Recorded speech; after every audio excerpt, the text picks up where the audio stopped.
5월달 되었습니다.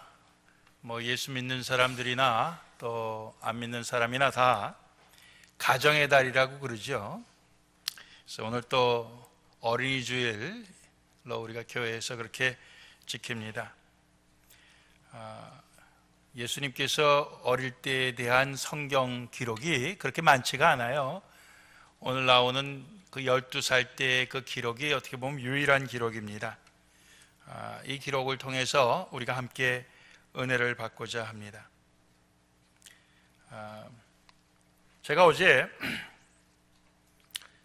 두 사람을 보았어요. 한 사람은 자기가 오랫동안 자기 아내하고 사이가 안 좋아서 이제는 헤어질 수밖에 없다, 그렇게 이야기를 하시더라고요. 그러면서 아내한테 그 집을 다 갖고 나한테 한 10만 불만 달라고, 내가 그걸로 어떻게든지 살아보겠다고 그랬더니 아내가 싫다고 그랬대요. 그래서 아주 그냥 참 곤란한 형편 가운데 있다. 자식들도 이제 모여서 한번 다 같이 이야기를 하기로 했다.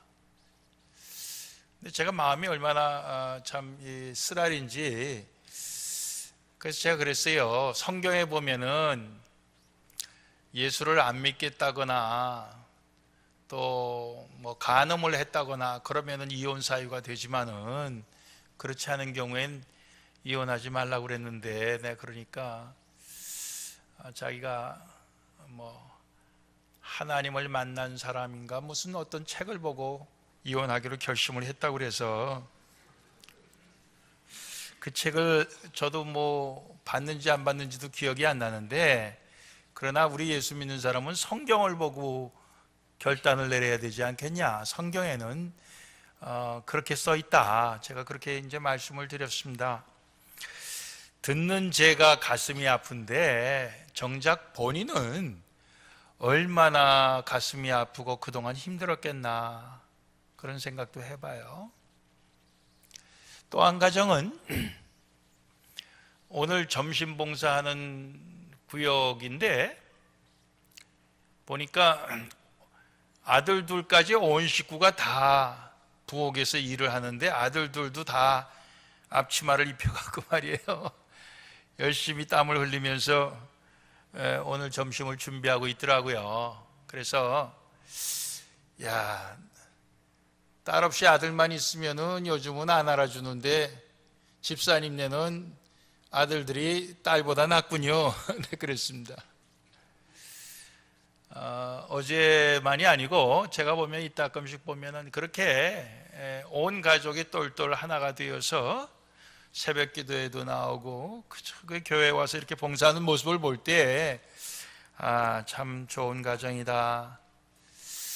내가 옛날에 우리 애들 어렸을 때 왜 그렇게 못했을까, 저도 보면서 굉장히 부럽고 그런 가정이 있습니다.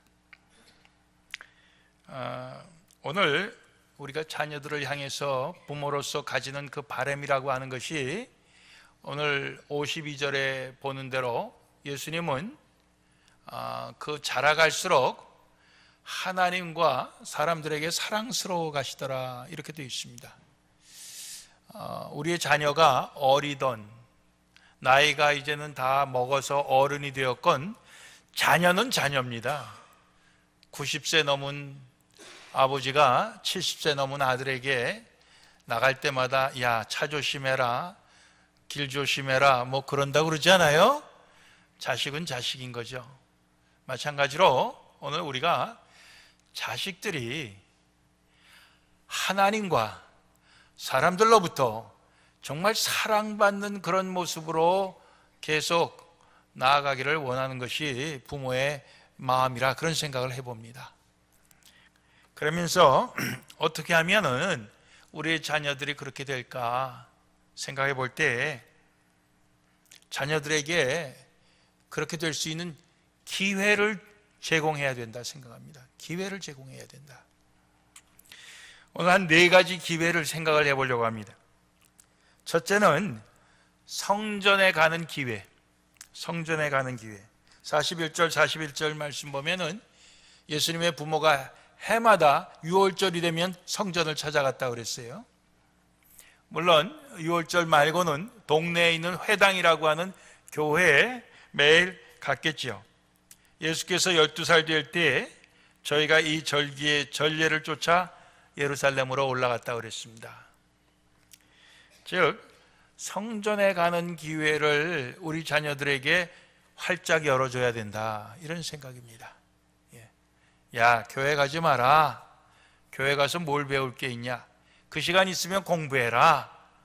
그러면서 막지 말고 교회에 갈 수 있는 그런 기회, 갈 수 있는 기회를 우리가 제공해 주는 것이 우리의 자녀가 하나님과 사람들에게 사랑을 받는 비결이라고 생각합니다.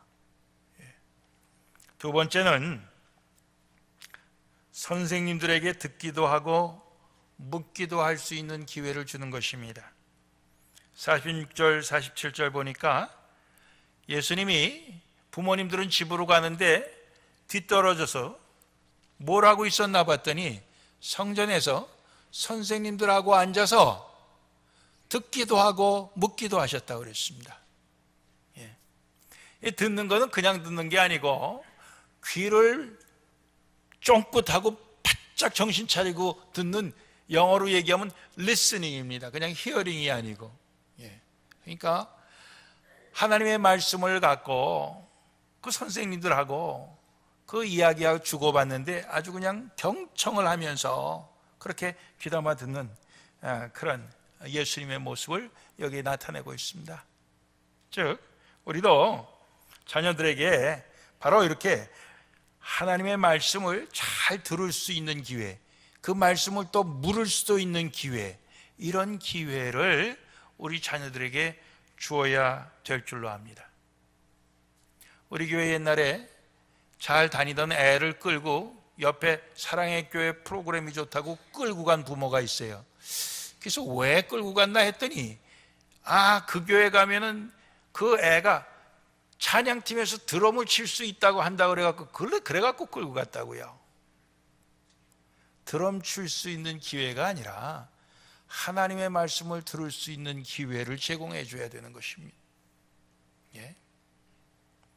무대에 설 수 있는 기회가 아니라 하나님의 말씀을 듣기도 하고 묻기도 할 수 있는 그런 기회를 줘야 될 줄로 압니다. 우리 애는 무대 체질이에요. 날 닮아서. 무대에 설 수 있다면 제가 어디든지 데리고 가겠습니다. 나중에 그 애 때문에 얼마나 고통을 받는지 모릅니다. 그렇죠? 말씀을 들을 수 있는 기회를 제공해 줘야 된다, 저는 그런 생각. 세 번째는 자신의 정체성을 깨달을 수 있는 기회를 제공해 줘야 돼요. 오늘 그 부모가 예수를 찾아서 우리에게 이렇게 할 수가 있느냐, 우리를 이렇게 놀래게, 우리를 걱정을 하게 만들 수가 있느냐. 그러니까 예수님의 대답이 뭐였습니까? 내가 아버지 집에 있어야 할 줄을 알지 못하셨습니까? 이렇게 대답을 합니다, 예수님께서. 근데 그게 무슨 말인지 깨닫지 못했다고 그랬어요. 요셉과 마리아는 그 말씀을 깨닫지 못했지만은, 그러나 예수님은 바로 이 성전이 내 아버지 집이다, 이렇게 말씀하고 있는 것입니다. 우린 거기에서 예수님이 하나님을 아버지로서, 자신은 아들로서의 자기의 그 정체성을 분명히 깨닫고 있다는 것을 알 수 있어요. 오늘날 이 정체성의 혼란 때문에 자식들이 어려워하고 위기를 맞고 그런 경우들을 많이 봅니다. 도대체 나는 누구냐? 우리는 그 예수님에게서 아버지 집이다, 그런 정체성. 오늘 예배도 손님들이 좀 오셨는데, 한국에서 그 손님들 제가 이렇게 좀 뭘 일을 하니까 와서 거들어요. 그래서 아이고, 손님이 앉아서 대접 받으셔야지 그냥 가만 계십시오 그랬더니 아버지 집에 왔는데요 뭐 그러시더라고. 설교를 잘 들으셨어요. 그래서 제가 의자를 날렸는데 거두시더라고요. 여러분들 그런 의식이 있습니까? 예? 하나님이 내 아버지다. 그리고 나는 내 아버지 집에 왔다. 예, 나는 그 아들이다. 그런 그 정체성을 깨달을 수 있는 기회를 주는 것이 우리 자녀들을 복되게 하는 것입니다. 네 번째로는 순종할 수 있는 기회를 주어야 됩니다. 다시 나사렛으로 갔을 때 순종하여 받드시더라. 51절 말씀은 순종하여 받드시더라. 예? 부모인 그 요셉과 마리아를 순종했다 그랬습니다. 잘 순종해서 섬겼다 그런 얘기입니다. 우리 자녀들로 하여금 참 이 순종할 수 있는 기회를 줘야 됩니다. 너무 억지를 부리거나 또 편애를 해갖고 누구는 자식 중에 사랑하고 누구는 사랑하지 않고 뭐 이런 식으로 하고 또 너무 윽박지르고 폭력으로 행사하고 뭐 이래 갖고 순종하기를 꺾어버리는 것이 아니라 순종할 수 있는 기회를 만들어 주는 것이 바로 하나님과 사람 앞에서 계속해서 사랑스러운 존재가 되는 비결인 것입니다. 이런 기회를 제공하는 것으로 끝나는 게 아니라 사실은 이런 네 가지의 내용을 우리가 스스로 본을 보이는 자가 되어야 될 줄로 압니다. 우리가 본보기가 되어야 될 줄로 알아요. 성전에 가는 것을 즐거워하는 본을 보이고 말씀을 경청하여 듣고 그 말씀을 사모하는 그러한 본을 우리가 보이고 나는 하나님의 자녀요. 나는 정말 하나님의 그런 그 구원받은 그 백성이라고 하는 그런 그 나의 그 정체성 이것을 분명히 자식들에게 보여줄 수 있어야 되는 것입니다. 때로는 우리가 우리는 양반 가문이다. 그 암흑의 유명한 분의 멧돼손이야. 어디 나가서든지 행동을 조심해야 되고 말도 조심해야 된다. 뭐 옛날에 어른들이 그러시잖아요. 그런가 하면 우리는 하나님의 자녀입니다. 하나님께서 우리의 아버지라는 그러한 그 정체성을 우리는 스스로 본을 보여줘야 될 줄로 압니다. 하나님께 순종하는 것 본을 보여야 돼요. 하나님께 순종하는 것 중에 우리가 가장 큰 증거가 하나님 사랑과 이웃 사랑입니다. 이웃을 잘 섬기는 것이 또한 하나님을 순종하는 모습이에요. 그렇죠? 나밖에 모르고 배가 가라앉아 가는데도 나만 살겠다고 튀쳐나오는 그런 모습이 그게 무슨 이웃을 섬기는 모습이에요. 그게 뭐가 하나님을 순종하는 모습이겠어요? 그렇죠? 아니죠. 아닙니다. 우리는 하나님께 순종하고 이웃을 섬기는 그러한 본을 보임으로써 우리의 자녀가 안 보는 것 같은데도 다 본단 말이죠. 모르는 것 같은데도 다 안단 말이죠. 그걸 알고 우리의 그 본을 따라올 수 있으면 좋겠다. 그런 생각입니다. 로마서 14장 제가 특별히 강조해서 늘 여러분들께 드리는 말씀 17절, 18절을 제가 말씀드리고 설교를 마칩니다. 하나님의 나라는 먹는 것과 마시는 것이 아니요 오직 성령 안에서 의와 평강과 희락이라. 이로써 그리스도를 섬기는 자는 하나님께 기뻐하심을 받으며 사람에게도 칭찬을 받느니라 그랬습니다. 오늘 우리가 하나님의 자녀입니다. 하나님의 자녀로서 우리의 삶이 하나님도 기뻐하시고 사람들도 칭찬하는, 사람들도 인정하는 그러한 삶이어야 되는 거 틀림없습니다. 그럴 때 우리의 추구하는 것은 하나님의 나라인데 그 하나님의 나라, 우리가 추구할 하나님의 나라는 무엇을 먹을까, 무엇을 마실까 하는 것이 결코 아닙니다. 그것은 오직 성령 안에서 성령의 인도하심 받아서 우리가 의와 평강과 희락을 계속해서 추구해 나가는 것이라고 믿습니다.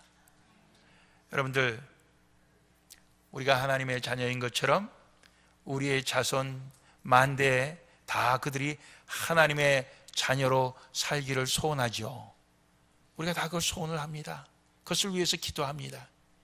어릴 때는 그래도 부모 손을 잡고 열심히 믿음 생활하고 교회도 잘 나가던 놈들이 이제 컸다고 교회 안 다니고 그럽니다. 속상합니다.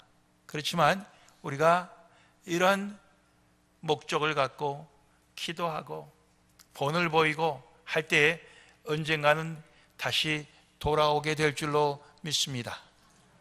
그 믿음 갖고 우리가 참 꿋꿋하게 하나님의 나라를 위해서 하나님의 자녀답게 하나님 앞에서 순종하고 이웃을 섬기는 우리 모두가 되십시다. 기도하시겠습니다.